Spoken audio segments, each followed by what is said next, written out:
Merci. Bonjour Madame la Présidente, Messieurs les ministres, Monsieur le rapporteur, chers collègues.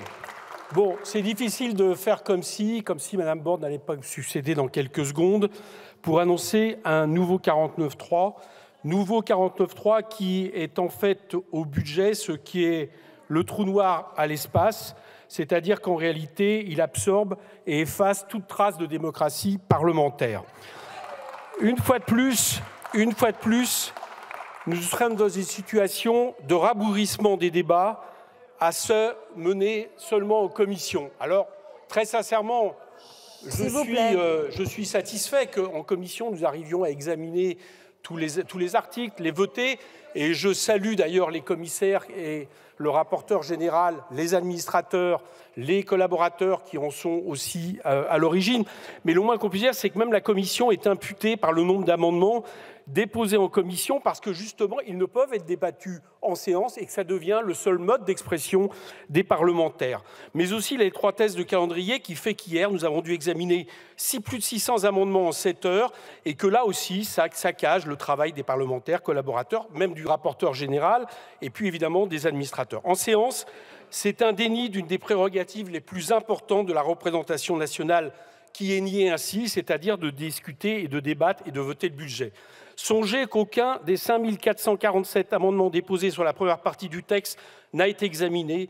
Seuls 627 sur les 4761 et 10 missions budgétaires sur un total de 47 l'auront été pour la deuxième partie.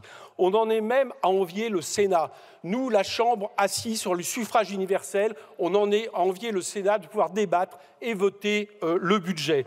Tout à l'heure, Madame Borne viendra nous expliquer que le 49.3 est indispensable car il y a trop d'amendements, car il y a trop de débats, car aucun groupe de l'opposition n'accepte de voter le texte. En réalité, la seule raison qui sera faite, c'est parce qu'elle ne dispose pas de minorité. C'est une anomalie démocratique qui permet à un gouvernement de gouverner sans majorité et même sans se donner la peine de chercher un compromis avant.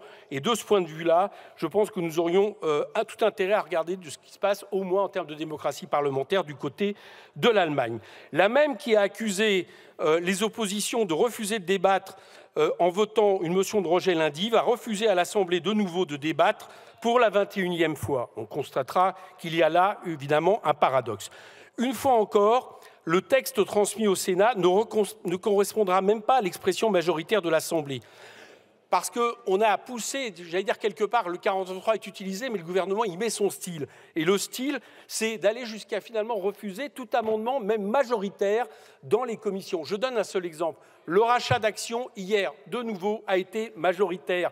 À 1%, taxé à 1%, avec une partie de la majorité et les oppositions qui l'ont voté.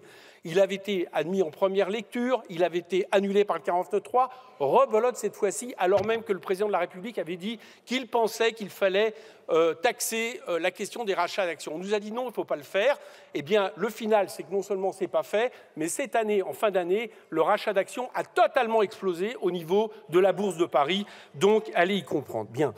Je dirais une chose pour conclure, et là, c'est quand même une précaution que je préfère prendre. J'ai vu qu'il y avait un amendement 156 qui avait été déposé par Mathieu Lefèvre qui rétablit l'amendement qui permet l'installation du siège de la FIFA en lui proposant une véritable zone franche.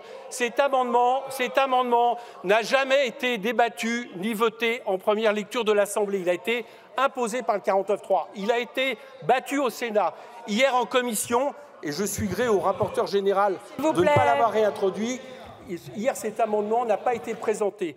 J'avertis le gouvernement, il serait véritablement un vrai problème que cet amendement qui n'aurait aucune majorité à l'Assemblée nationale soit réintégré par le 49.3, tout simplement pour s'entendre avec les copains du football international. Merci, vous comprendrez que j'aspire véritablement à un système qui permettrait de se passer du 49.3, qui est une anomalie démocratique que la plupart des grandes démocraties parlementaires en Europe ne subissent pas. Merci. Merci beaucoup, Monsieur le Président.